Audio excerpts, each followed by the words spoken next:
Hey, welcome to Youthology Resources and another week of a leadership topic in youth ministry.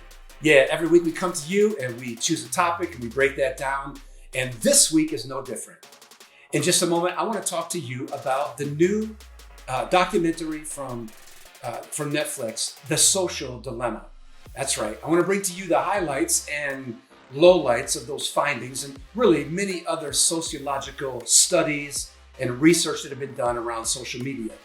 And we'll kind of take that apart for you and give you that information. And I'm going to give you two practical things that we can do as youth leaders working with millennials and Gen Z. So hang on, I'll be right back.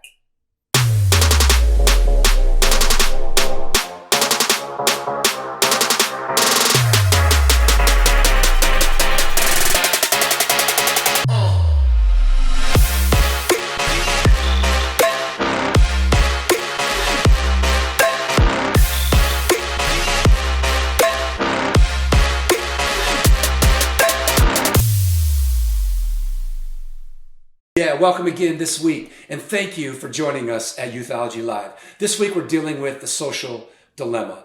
All of us know the power of social media. Yeah, it's been around for about a decade now. That's right. Not very long, huh? It seems like it's been around forever and in your lifetime.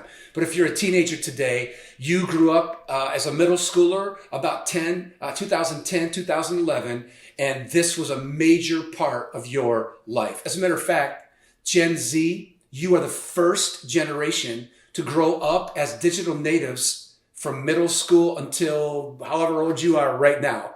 First generation. And you know what? We are going to have to do something about this because everyone understands that what was created and the reasons for social media and why we have these platforms today, it hasn't really turned out to be what we thought. As a matter of fact, if you look at the ethicists and you look at all of the technology people, the scientists, and even the biologists who've done the research, you'll find that this is out of control.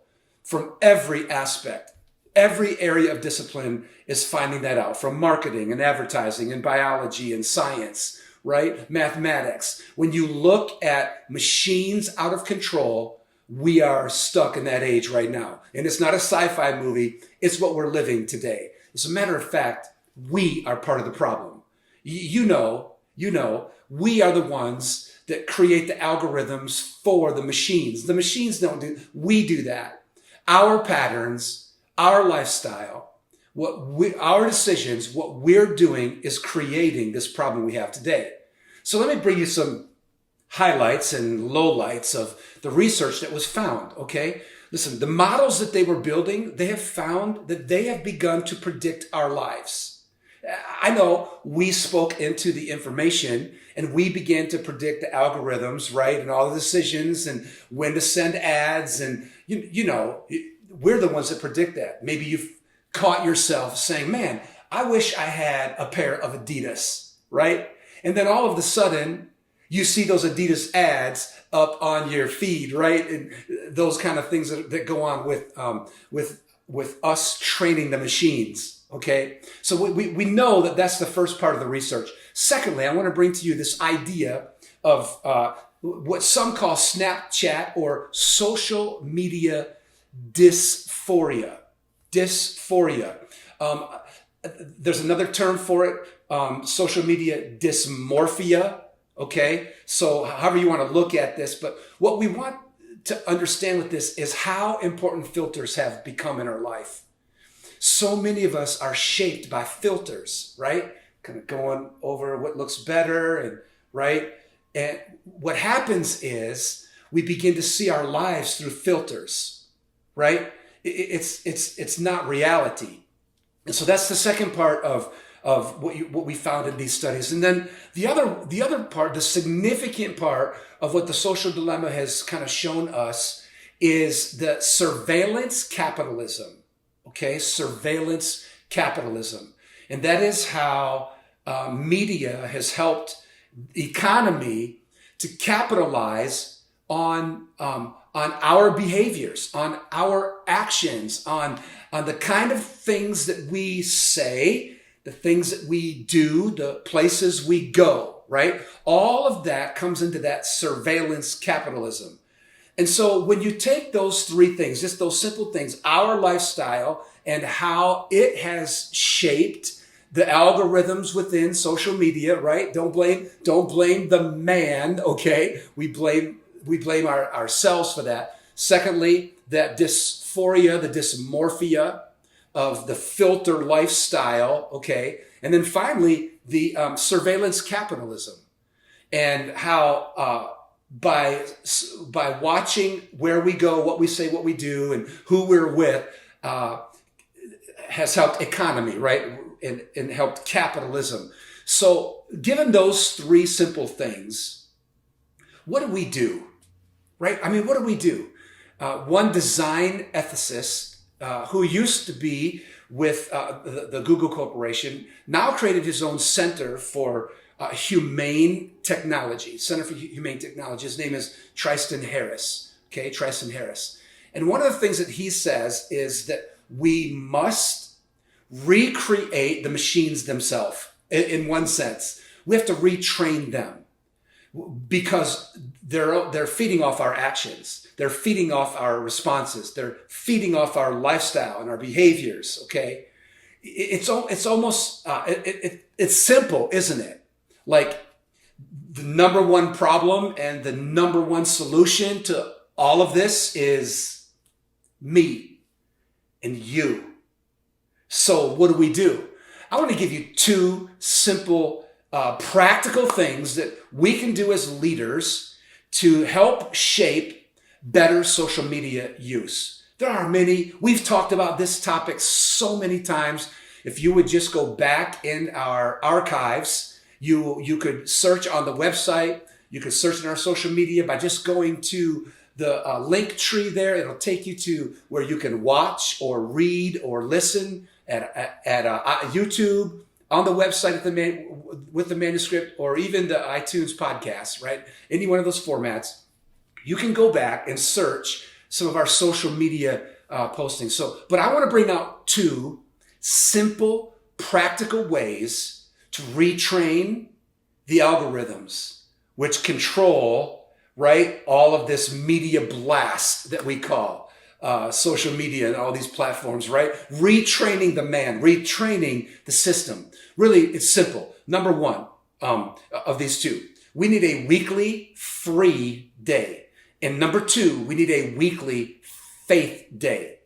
Okay? A weekly free day and a weekly faith day. Here's what it looks like, okay? So as a youth leader, I want to create in my students a weekly free day.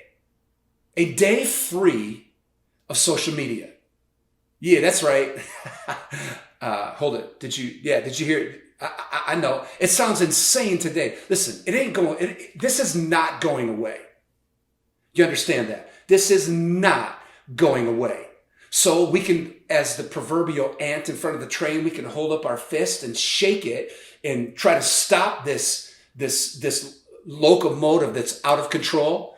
Or we can hop on for this ride and we can begin to shape it ourselves and create new algorithms, right? And listen, it's idealist, isn't it? This is an idealist plan, but I think it really begins simply with that free day.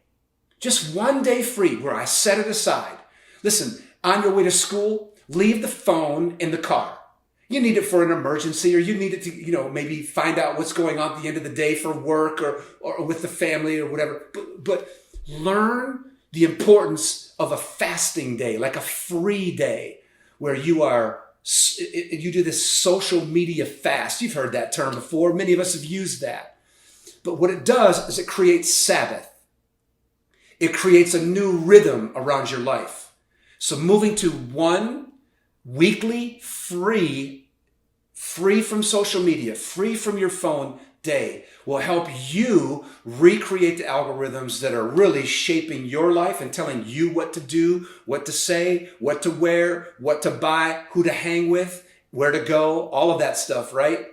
So you creating a weekly free day, I think will do a tremendous amount of healing, of restoration, of therapy in your life, okay? And then second, real simple to it, is a weekly faith day. So kind of just playing off that, I think it's easy for you to remember, a weekly faith day. And what we mean by that is using your social media for a purpose, okay? You know, maybe you're promoting your youth ministry. Maybe you're promoting a series that's coming up, or something your youth leader said, and you post that, right?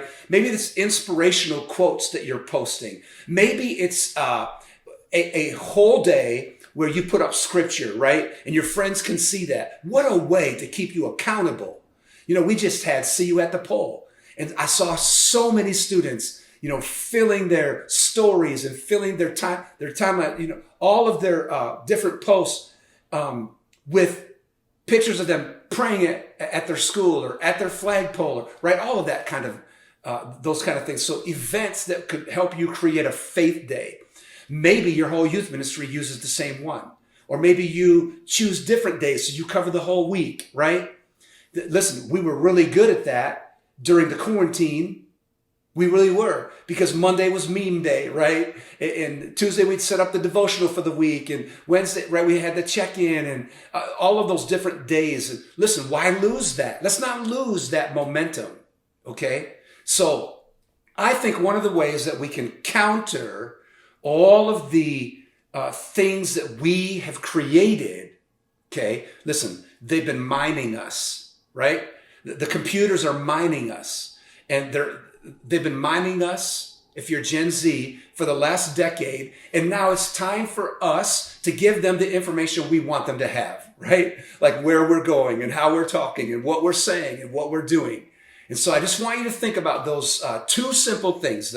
The weekly free day, where you are free of social media, and the weekly faith day, where you are posting purposefully your faith, your youth ministry, right? You know, your story, all those kind of things, okay? Hey, I hope this quick 10 minutes was just a easy way for you to counter this social media wave that has crashed on the shores of America, okay? Because you can do something about this, all right? Hopefully this was a great help. Don't forget, go to the social media. All you gotta do is check out the bio. Look at the link tree in the bio. It'll take you to where you can read or listen or watch at the youthology.com, on the iTunes page, or at our YouTube page also. Okay, thanks for checking in.